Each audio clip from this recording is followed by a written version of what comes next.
All right, in 8.4, we're going to put together everything we've talked about containing or pertaining to significance tests for proportion.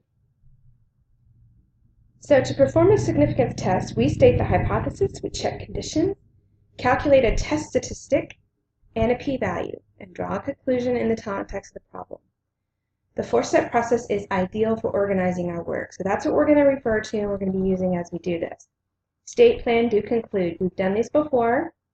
Let me remind you, we're going to state the hypothesis, the alternative, and the null that you want to test, and the significance level, and make sure you define the parameter that you're using, defining what is mu or what does p stand for in this problem. Okay, so for plan, it says to identify the appropriate method, inference method, and check. So the method we're going to be talking about with proportions is a one-sample z-test. All right, that's the method we're going to use right now. If the conditions are met, we perform the calculations, okay? Find the sample statistic. So if it's proportions, we find what is the p-hat? What is the sample proportion that was given? Calculate the standardized test statistic, which is the z-value, and then calculate the p-value, all right? All three steps have to be shown in the do part. In the conclude part, make a conclusion about the hypothesis. So this is where we say, do we reject or do we fail to reject?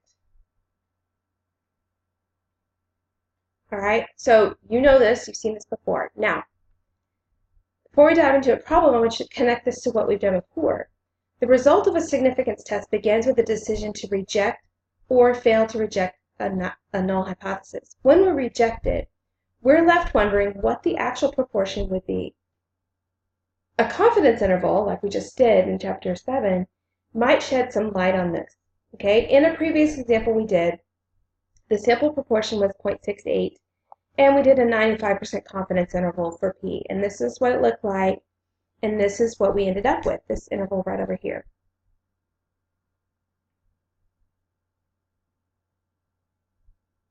Okay, this guy. Now, this interval gives us the values for p that are plausible based on the sample data. Note that if the null value of this guy was 0.59, well, that's not even in the interval, so we would have to reject. It's not even plausible, so we would have to reject that null. Okay, so a 95% confidence interval and the two-sided test at alpha equals 0.05 give us consistent results. All right, so sometimes you can look at a confidence interval and go, oh, that can't be right, the null can't be right because it's not even in the interval. All right, so these two things that we're doing are not unrelated completely. All right, so let's try a problem. A local high school wants to make changes to improve student satisfaction with parking. Before the change, 37% of the school students approved of parking that was provided. After the change, the principal surveys a simple random sample of 200 students at the school. In all, 83 students say they approve of the new parking arrangement. Do the data provide convincing evidence at the alpha equals 0.05 level, significance level, that the change was effective? All right, so let's think here. We are looking for context. So what are we trying to do? To improve student satisfaction with parking. Okay, before the change, it was 37%. So if he wants to improve student satisfaction, that's our clue. Do we want that 37% to go up or down? That's a big clue here. So let's kind of get into the root of things. Let's do our state. Okay, so the state step, okay, we want to test at the alpha equals 0.05 level, and then we're going to say our null. Okay, the null hypothesis is it's a proportion. P is equal to, what was it? It was 0.37, right?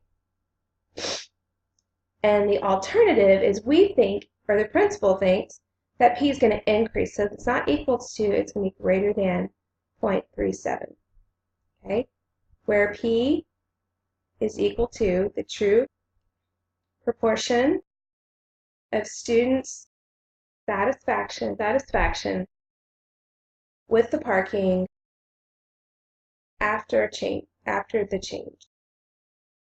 Okay, so that's my state step. The plan step, 3 parts. I need to tell you what test am I doing. I'm doing a one sample z-test, right? If the conditions are met. So what's my first condition? Is this random? Do I know if it's random? Well, look at it. It's a simple random sample of n is equal to 200. So, yep, it's random. And then I need to know, is it normal? So the way I'm going to find out is this normal is using a large counts test. Okay, so I'm going to take 200 times 0.37 and then 200 times 1 minus 0.37 and figure out what those are.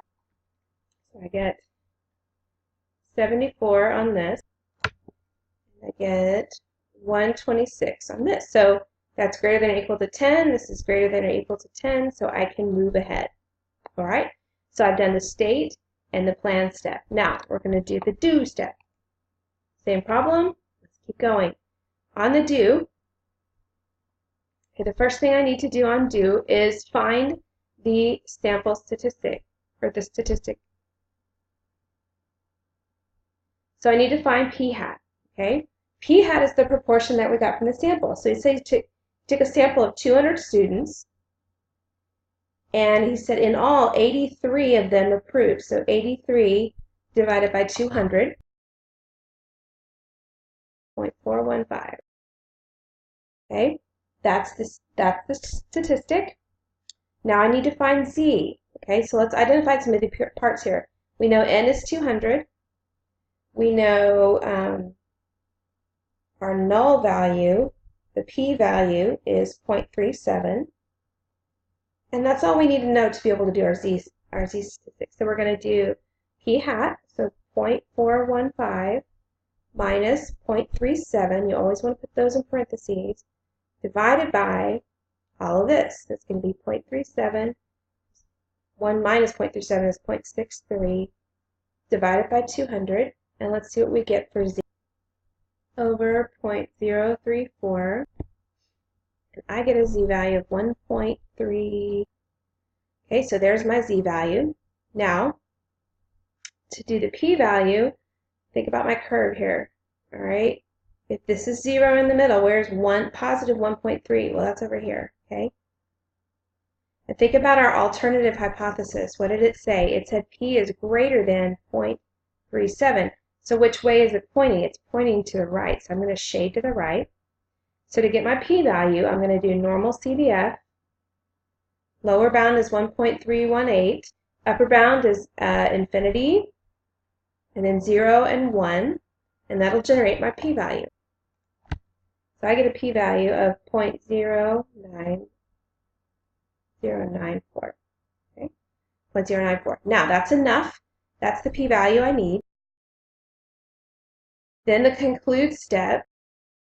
Remember, I always have to reference my p-value. So I start with because 0.094. Now compare that to your alpha of 0.05. 0.09 is greater than, isn't it? So it's greater than 0.05. We're going to fail to reject the null. So when we fail to reject the null, we do not have evidence. So we do not. It's a convincing evidence, that's fine. We do not have evidence that the true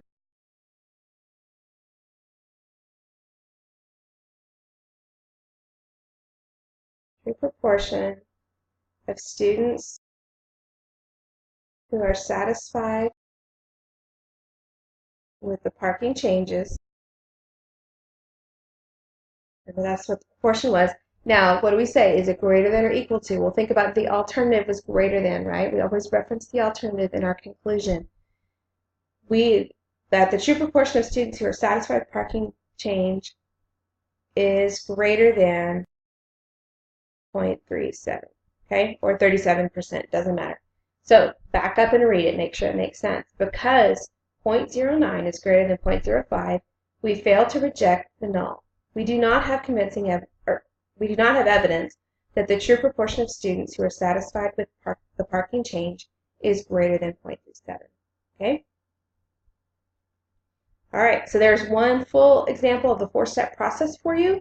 Hopefully you're getting used to this, and we'll see you in class.